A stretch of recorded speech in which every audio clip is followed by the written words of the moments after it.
안녕하세요. 쓸데없이 공부 많이 하는 언니들 쓸공언니입니다. 저는 여러분의 글로벌 경제 감각을 관리해드리는 정관리입니다. 안녕하세요. 저는 여러분과 함께 경제 공부하는 최열정입니다. 네, 쓸공님들 요즘 날씨가 많이 춥죠. 그러니까요. 네. 이 겨울에는 따뜻한 방에서 뒹굴거리면서 귤 까먹는 게 최고잖아요. 그렇죠. 그렇죠? 전기장판 해놓고. 네, 그 귤은 이게 예쁘게 담으면 안 돼. 상자채 담아놓고 맞아요. 껍질을 쌓아가면서 먹는 그 감성. 손이 노래질 정도로. 한국인만이 느낄 수 있는 그 감성. 맞아요. 그러면서 그때 우리 이제 쓸공 언니 방송 틀어놓으면 딱이죠, 아주. 너무 깨알 홍보였나요? 기회를 놓치지 않고. 네. 자, 귤은 이제 겨울철 저에게 에너지를 주는 배터리 같은 존재거든요. 그렇구나. 네, 그래서 이제 오늘 배터리에 대해서 이야기를 나누어 보려고 합니다. 네, 좋아요. 요즘에 우리나라 이제 주식 시장을 보면 배터리주가 오르냐 내리냐에 따라서 울고 웃는 분이 많거든요. 맞아요. 저도 에코프로. 저도 마찬가지고. 네. 저는 개별주를 투자하진 않았는데 ETF 2차 전지 그 테마주를 테마 ETF를 좀 사서 있어가지고 네.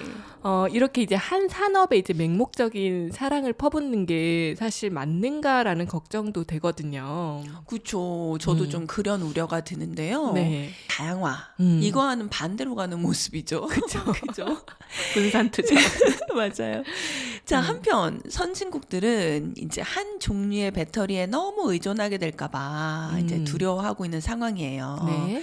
그래서 이제 배터리를 다양화하려는 노력을 하고 있습니다. 이 관련해서 2023년 11월 영국 디 이코노미스트의 관련 기사가 나왔어요. 그래서 함께 살펴보기로 해요. 네. 자, 지금 세계는 탄소 중립 목표를 달성하기 위해서 앞으로 배터리가 아주 많이 필요한 상황입니다. 그렇죠. 네.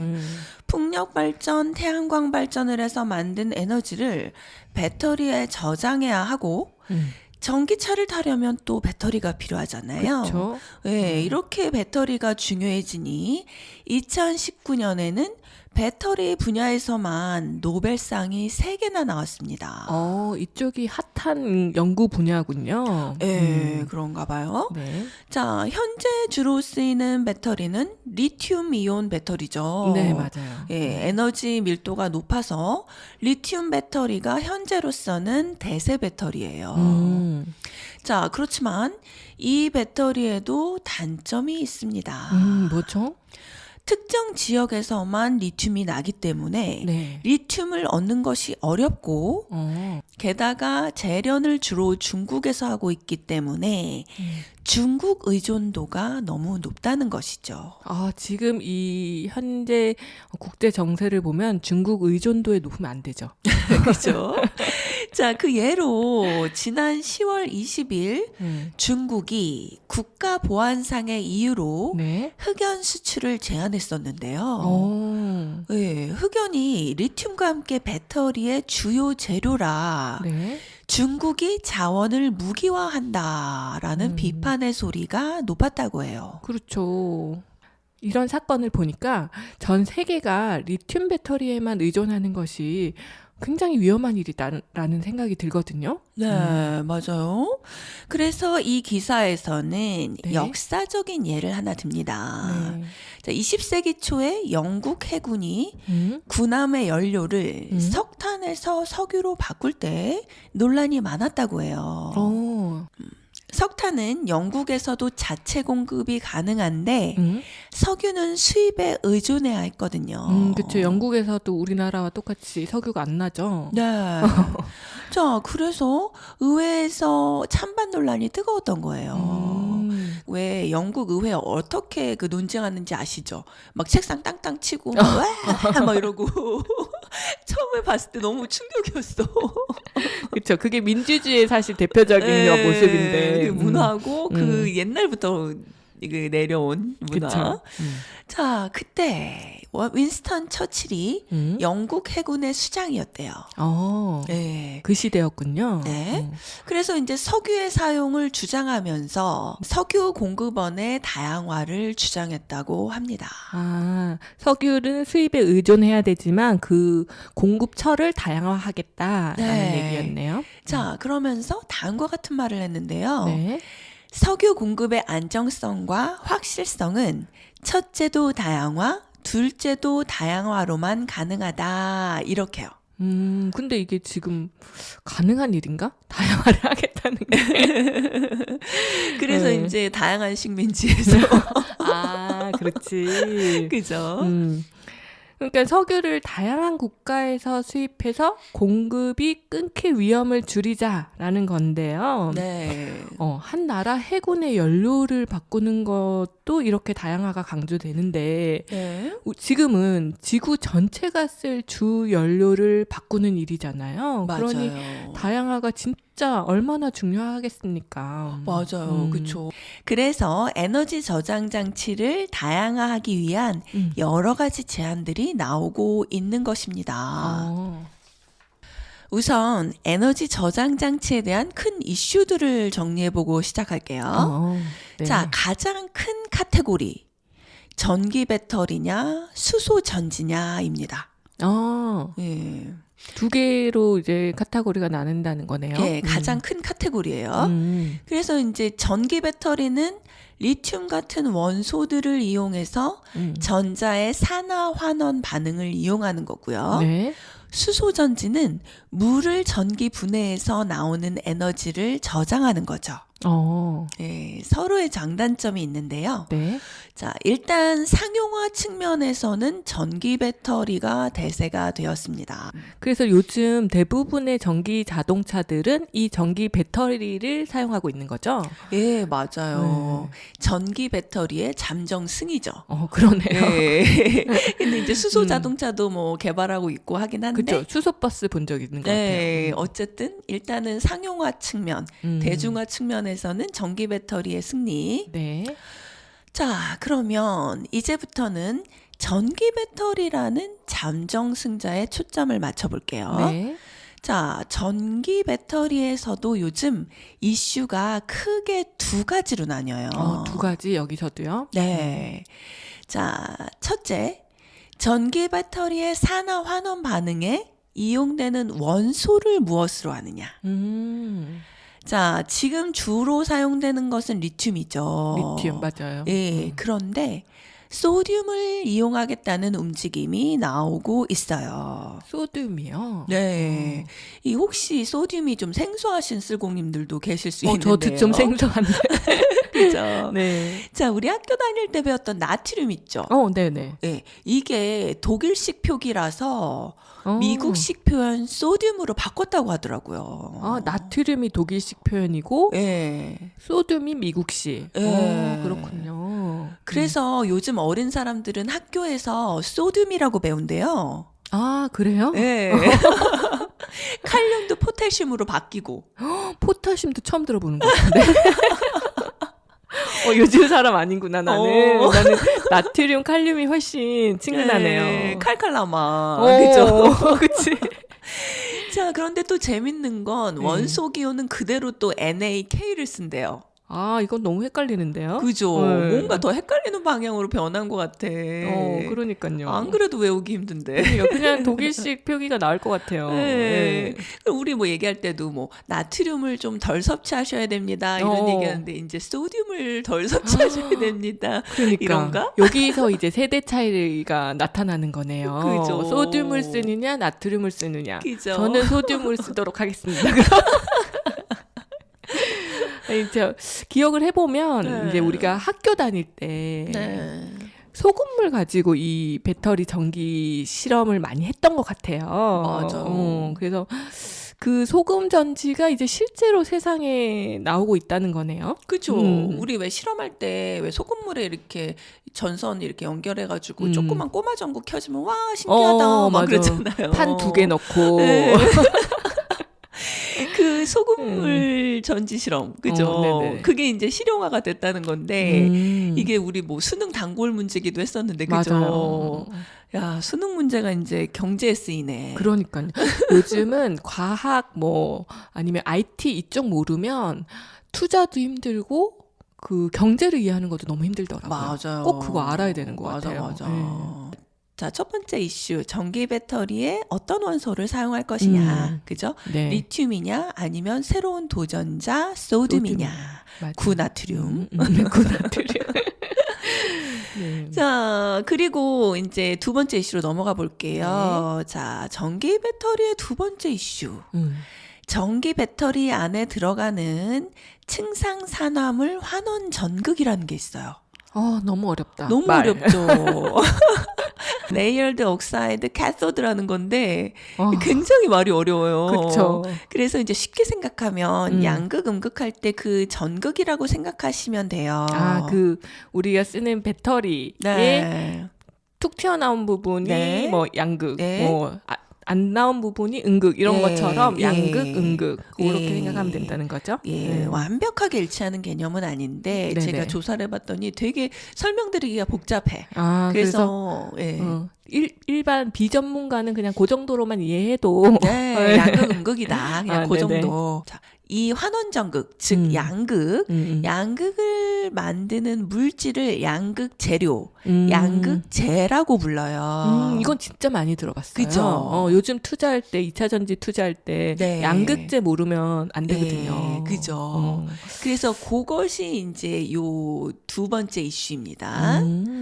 제가 이제 복잡하니까 정리를 한번 해볼게요. 네. 그래서 최근 배터리 분야에 리튬으로 만들 것이냐, 네. 소듐으로 만들 것이냐가 네. 첫 번째 이슈. 네. 그리고 그 다음이 양극재를 어떤 물질로 만들 것이냐. 이게 네. 두 번째 이슈라는 거예요. 네, 맞습니다. 네네. 잘 이해하셨어요? 네. 자, 그래서 오늘은 리튬이냐, 소듐이냐, 요 이슈부터 시작을 해봅니다. 네네. 네. 자, 먼저 리튬 배터리를 알아봅시다. 네. 자, 리튬 배터리가 이제 가장 흔히 사용되고 있는 배터리죠. 그렇죠. 뭐 핸드폰, 애기들 장난감, 크게는 전기 자동차. 모두 리튬 배터리를 사용하는데요. 네. 편리하고 에너지 밀도가 높지만 단점이 있습니다. 단점이 뭐죠? 예, 앞에서도 말씀드렸지만 리튬이라는 자원의 양이 적다는 거예요. 자, 또 하나의 단점. 우리가 말한 양극재 있죠. 네. 배터리의 이제 부속품이라고 할 수 있는데 이 양극재가 리튬 배터리의 경우 코발트와 니켈을 사용한대요. 이 또한 귀한 광물이죠. 그쵸. 이게 이제 코발트 니켈 하니까 생각나는데 그때 저희가 언니가 소개해준 그 G7의 광물 자원 전쟁 이야기. 네. 여기에서 이제 니켈 이야기 많이 했었잖아요. 역시 열정 씨. 자, 혹시 지나치신 분들은 네네. 57화 G7 선진국들 광물 확보 전쟁 꼭 네. 들어보세요. 맞아요. 네, 요거와 연결해서 들으시면 굉장히 많은 도움 되실 거예요. 네.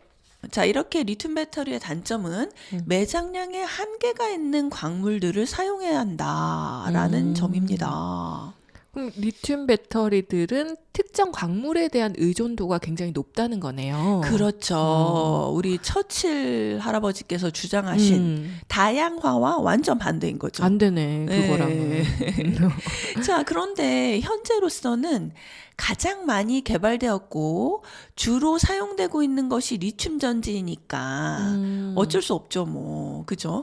일단은 많이 개발된 리튬 배터리부터 쓰고 다음 일은 나중에 생각하자라는 분위기인 거죠. 일단은 지금 당장에는 빨리빨리 쓰고 나중 일은 그쵸? 나중에 생각하자. 그죠? 노벨상까지 받을 정도로 이렇게 많이 개발했는데 이것도 안 쓰고 넘어갈 순 없다. 그치, 안 쓰고 넘어갈 순 없지. 자, 하지만 리튬 배터리 내에서라도 조금이라도 다양화시켜 보자는 노력이 있어요. 그래서 리튬 배터리에도 또 두 가지 종류가 있어요. 자꾸 2개씩 가져갔죠. 그래도 다양화를 하려고 굉장히 노력하는 거네. 그죠. 리튬 대신 소듐을 쓸 것인가도 네. 그렇고, 그 또 리튬 안에서도 다른 거 하나 더를 생각해보자 이렇게 하는 거니까. 그죠. 그래서 이제 리튬에서 또 서브 카테고리가 2개가 나눠지는 기준. 앞서 말씀드린 양극재. 네. 양극재의 종류에 따라 2개로 나뉘는데요. 네. 자, 리튬 배터리의 첫 번째 하위 카테고리. 자, 니켈과 코발트를 양극재로 쓰는 것입니다. 지금 우리가 흔하게 쓰고 있는 배터리죠.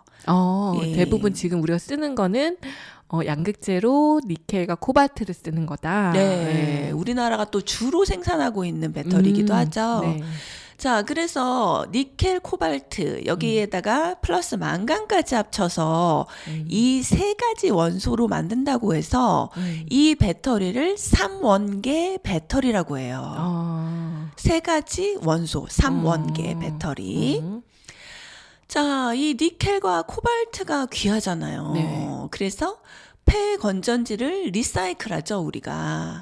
재활용하잖아요. 맞아요. 그래가지고 광물 회수율이 꽤 높대요. 그래서 미국에서는 80~90%를 폐 건전지에서 회수할 수 있다고 합니다. 우리나라는 60% 정도 할 수 있고요. 기술의 차이로. 예, 기술의 차이. 그래서 요 퍼센트를 또 올리는 노력을 하고 있고 또 요거에 관련된 주식들도 사람들이 투자를 많이 하죠. 그렇죠. 예. 이게 환경적인 측면에서도 많이 회수할수록 좋은 거잖아요. 그렇죠. 그래도 우리나라도 절반이 넘네요. 네. 저도 이제 배터리 수거하면 열심히 넣거든요. 앞으로 더 열심히 해야겠네요. 맞아요. 하면요. 자원이잖아요. 네. 그죠? 자, 이번에는 리튬 배터리의 2번째 하위 카테고리를 살펴볼게요. 네. 네. 자, 양극재. 양극재로 리튬, 철, 인산염. 약자로 LFP를 쓰는 것이에요. 리튬, 철, 인산염. 네. 자, 이 LFP라는 것은 니켈, 코발트하고 달리 매장량 걱정이 없는데, 예, 이런 면에서는 좋죠. 네. 자, 그런데 문제는 에너지 저장량이 작대요. 아이고. 이게 되게 중요한 이슈잖아요. 전기차에서도 네. 얼마나 저장해서 얼마를 몇 킬로를 가느냐. 네. 이게 거의 되게 중요한 포인트인데 네. 저장량이 적다는 거는 큰 단점이 될 수 있겠네요. 그쵸. 그리고 또 하나의 문제. 재활용이 안 되어서 친환경적이지 못하대요. 아이고. 그래서 친환경적이지 못하니까 중국에서 또 저가 공세로. 너무 장단점이 극단으로 나뉜다. 뭘 그죠. 선택해야 되는지 모르겠네. 그죠. 네. 이게 중국에서 저가 공세로 LFP를 양극재로 사용하는 리튬 배터리. 와, 되게 복잡하다. 하여튼 그거를 많이 만들고 있습니다. 우리나라에서는 요거는 안 만드나요? 이걸 아쉽다고 봐야 할지 뭐 그럴 수 있다고 봐야 될지 모르겠는데 LFP 배터리는 시도 중이에요. 예, LG 에너지 솔루션이 2026년 양산을 목표로 하고 있습니다. 그렇구나. 네, 쓸공 언니가 응원합니다. 아무래도 리튬 아까 그 3원계 배터리는 매장량의 한계가 있다니까 어느 순간에 못 쓰게 될 가능성도 있는 거잖아요. 그렇죠. 그러니까 어쨌든 요 LFP 배터리도 계속해서 개발은 하기는 해야겠네요. 네, 맞아요. 이게 또 변수가 있긴 있는 게 또 미국에서 지금 니켈을 우주에서 캐오겠다라는 또 우주에서 매장돼 있는 거를 네, 그 프로젝트가 또 실현이 되면 또 어떻게 될지 모르겠는데 그러니까. 미래는 참 알 수가 없어요. 우리가. 그쵸. 그죠? 아직 네. 이게 개발 중인 거고 막 이래서 변동성은 많은 것 같네요. 맞아요.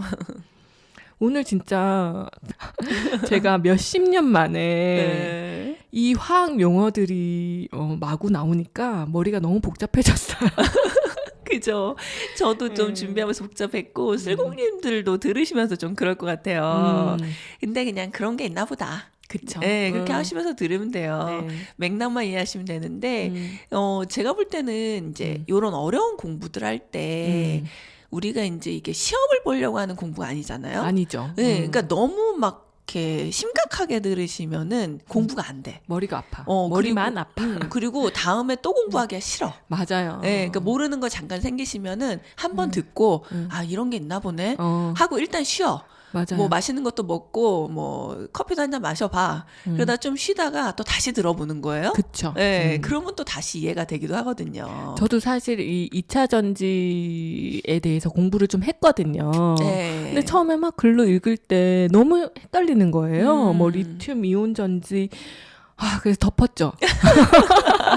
근데 이제 이걸 덮고만 살 순 없잖아요. 그쵸. 중간중간 이렇게 언니도 한 번씩 이렇게 소개를 해주고 네. 그러면서 차츰차츰 이해가 가기 시작하는 거죠. 맞아요. 그러니까 언니 말대로 시험 보려고 뭐 듀데이시 있는 게 아니니까 네. 조금 하다가 힘들면 좀 네. 잠깐 덮었다가 네. 또 다음에 또 누가 설명해주면 그때 네. 조금 더 이해해보고 맞아. 그러면 좋을 것 같아요. 네, 공부가 싫어지면 안 돼. 안 돼요. 그죠?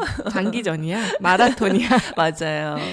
자, 오늘의 내용 다시 네. 요약해보자면 네. 자, 리튬 배터리가 현재는 대세인데 그쵸. 단점이 매장량이 적은 물질을 사용해서 만든다. 그래서 리튬 배터리의 부속품인 양극의 재료라도 흔한 물질로 바꿔보려고 하는데 아직은 한계가 있다. 그쵸. 예, 요 정도로 이해하시면 오늘 공부는 성공하신 거예요. 너무 가볍고 머리에 쏙 들어오게 정리를 해주셨어요. 아, 그래요? 네. 다행이네요. 네. 자, 그래서 이제 리튬 배터리의 이 한계 극복해보고자 세계 몇몇 회사들이 지금 대안을 제시하고 있습니다. 네. 그 대안이 바로 소금 배터리, 나트륨 배터리, 소듐 배터리인 거죠. 정식 명칭은 소듐 배터리. 자, 소듐 배터리까지 들어가면 이제 진도가 너무 많이 나가. 더 이상 들어오면 좀 헷갈려요. 더 복잡해져요. 네, 오늘 공부한 것까지 날라가요. 안 돼. 그래서 오늘은 여기까지만 하고요. 네. 다음에 소듐 배터리에 대해서 함께 알아보기로 해요. 저도 그 기사로 무슨 나트륨 배터리가 대세로 떠오른다 뭐 이런 제목의 기사를 본 적이 있거든요. 최근에. 네. 그 다음 주에 그 내용을 좀 더 집중적으로 설명해 주시는 거네요. 네, 그럴 예정입니다. 간만에 학창 시절 화학 시간이 떠올랐습니다. 진짜 주기율표 그거 왜 이렇게 안 외워지니? 그러니까요. 자, 슬공님들도 즐거웠던 학창 시절을 추억해 보시면서 네. 행복한 한 주를 보내시기 바랍니다. 자, 다 같이 슬공합시다.